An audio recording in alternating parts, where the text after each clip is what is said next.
આજની સ્થાયી સમિતિમાં 28 દરખાસ્તો મૂકવામાં આવી હતી અને તમામ દરખાસ્તોને મંજૂર કરવામાં આવી છે. અમુક દરખાસ્તોમાં ફેરફાર સાથે મંજૂર કરવામાં આવી છે. પાણી પુરવઠા દ્વારા પૂર્વ ઝોનમાં માનવ દિનના ઓપરેટરોનું જે કામ હતું એમાં 140 લાખની મર્યાદા હતી, એમાં 20 લાખનો વધારો માંગ્યો હતો. ટેન્ડર પ્રક્રિયા પ્રોસેસ હેઠળ છે.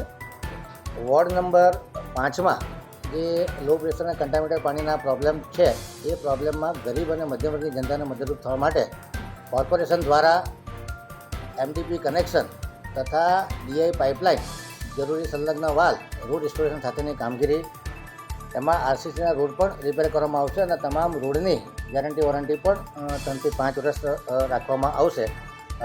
વોર્ડ નંબર 5 માટે આ કામગીરી મંજૂર કરવામાં આવી છે. એવી જ રીતે વોર્ડ નંબર 15માં પણ કન્ટામિનેશન લો પ્રેશરની જે કામગીરી કરવાની છે એને પણ 7,50,00,000ના ખર્ચે મંજૂર કરવામાં આવી છે.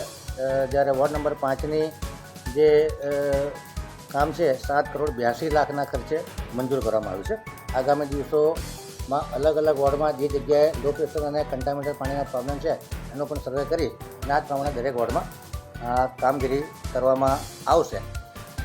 પાણી પુરવઠા દ્વારા જે ટેન્કરોનું કામ હતું 4 મહિના અને 20 દિવસમાં 120 કરોડનો ઇજારો પૂરો થતાં વધુ 30 લાખની મર્યાદામાં વધારો કરવામાં આવ્યો છે.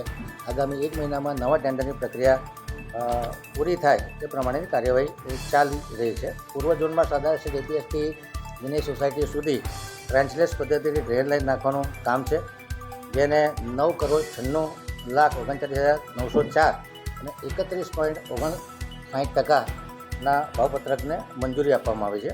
हमसे जुड़े रहने के लिए हमारे YouTube चैनल को सब्सक्राइब करें और नई वीडियो की नोटिफिकेशन के लिए बेल आइकॉन को दबाएं।